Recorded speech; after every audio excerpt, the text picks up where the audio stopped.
සූදානම් මේකේ අවසානයේ දක්වා සටහන් කරන්න. ඉතින් අපේ බලාපොරොත්තුව තියෙන්නේ උපවාස උද්ඝෝෂණ වලට යන්නේ නැතුව මේක ඊට මෙහා සමාජයේ දැනුවත් කිරීම හරහා ගන්න. හැබැයි ආණ්ඩුව අපිට ඇවුම්කන් දෙන්නේ නැත්නම් අපිව තල්ලු කරනවා නම් ආණ්ඩුව අපිව කොයි කොනකට තල්ලු කරන්නේ ඒ දක්වා යන්න අපි සූදානම්. මේක ආණ්ඩුවේ තීරණය කරන්න.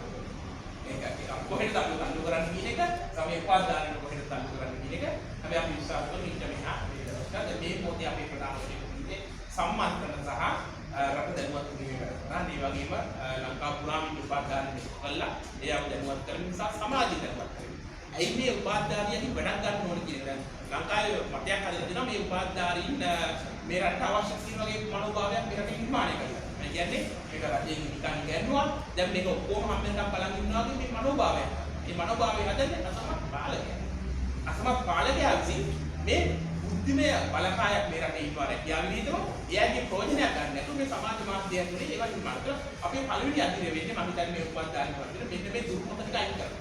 ඒක අපි මේ වෙලාවේ කරන්නේ මේ සමාජය නිර්මාණය කරන එක. හැබැයි සමාජය නිර්මාණය කළ මහා බලවේගයක් නැගෙනකොට ඒ බලවේගයට ඇහුම්කන් දුන්නේ නැතුනොත් ආණ්ඩුව විසින් අපිව තල්ලු කරන්නේ පාරටද ආණ්ඩුව විසින් අපිව තල්ලු කරන්නේ සකල් බිමටද ආණ්ඩුව විසින් අපිව තල්ලු කරන්නේ නැවතත් කොටුවටද ඒක ආණ්ඩුව කියන්නේ කරාවි ඔබ එහෙම තල්ලු කරනවා නම් ඒ සකල්මත් තෝරගන්න අපි ඔබතුමා හිතනවාද මේ ආණ්ඩුවෙන් ඔබතුමාට ඉල්ලීම් කරන දේවල් ලැබෙයි කියලා? අනිවාර්යයෙන්ම අපි විශ්වාස කරනවා මේ ඉල්ලීම් මේ ආණ්ඩුව දුන්න පොරොන්දු විශේෂයෙන් මේ ජනාධිපතිවරයා දුන්න පොරොන්දු. ඒතර ඔහුට ඉදිරියේ එනවා තීරණාත්මක අවස්ථාවක් ඔහු පොරොන්දු ඉටු කරන ජනාධිපතිවරයෙක්ද එහෙම නැත්නම් පොරොන්දු අර පරණ ජනාධිපතිවරු වගේ බැහැර කරන විදිහට නිසා තමයි දැන් මේ රටේ ඉන්නේ මේ 35000කට ආසන්න වෙච්ච ඒ රැකියා විරිත් උපාධාරී තවදුරටත් රැකියා විරිත් උපාධාරී නෙවෙයි.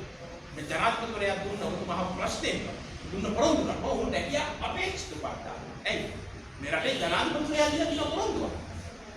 ජනාධිපතිවරයා පොරොන්දුවක් දුන්නා නම් ඒක තරන්නටි ගණන් හදලා පෙන්නුවා නම් මෙන්න මේ වරායට මෙච්චරයි කස්ටම් එකට මෙච්චරයි එහෙම ගණන් හදලා පෙන්නුවා නම් ඒක කරන්න පුළුවන් මේ රැකියා වෙළඳපොළත් ඒ රැකියා අපි කියන වේකන්සි ටික නේ ඒ ටිකත් එහෙමම තියෙනවා නම් ආණ්ඩුවත් ඒ කිමද පමාව මොකද්ද මේ පමාව ඉතින් ඒ නිසා අපි විශ්වාස කරනවා මේ ආණ්ඩුව සාවධානව මේකට අහුම්කම් දීලා තා ඕනෝදිච්ච ආකාරයට මේක ඉෂ්ට කරන්නේ අපි බලාපොරොත්තු වෙනවා එහෙම නැත්නම් ඉතින් අපි ක්‍රියාමාර්ග ගන්න සූදානම් මේක ජනාධිපතිතුමාගේ සාකච්ඡා කරලා අවස්ථාවක් කිව්වේ නෑ තාම නැහැ දැන් අපි මේක අද නිර්මාණය වෙනවා මේ අලුත් නිර්මාණ සංවිධානය අපි ඉදිරියට බලාපොරොත්තු වෙනවා මේ සම්බන්ධයෙන් ලිඛිතව මේ ආණ්ඩුව දැනුවත් කරන්න නිසා මේකට ක්‍රියාකාරීව වෙන්නක් වෙනවා මම හිතන්නේ අපි ඊට කලින් සැදියා විවිධ උපාධාරීන් හැටියට මේ උපාධාරී කාලෙවිතු ඉස්සරහට ගිහිලා අය මේ වෙලාවට සටහන් කරා ඒ වෙලාවේ උත්තරේ දුන්නේ බැටන් බෝල්ලේ කඳු ගෑස් වලින් දුන්නේ උත්තරේ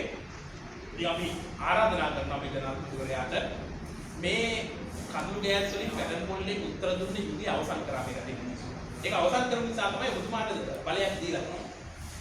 ඒ කඳු ගෑස් බැටන් බෝලු දේශපාලනයේ ඒ ඉතිහාසය අවසන් කරා. එතකොට නැවතත් ඔබතුමා ඒකට අතර ගන්න හදන්නේ රටේ ජනතාව ඔබ ගැන යම් තීරණයක් ගන්න. ඒක මේ රට ඔබතුමාට වඩා යහපත් වෙන්න කියන එකත් ඔබතුමා හිතන්න වෙනවා.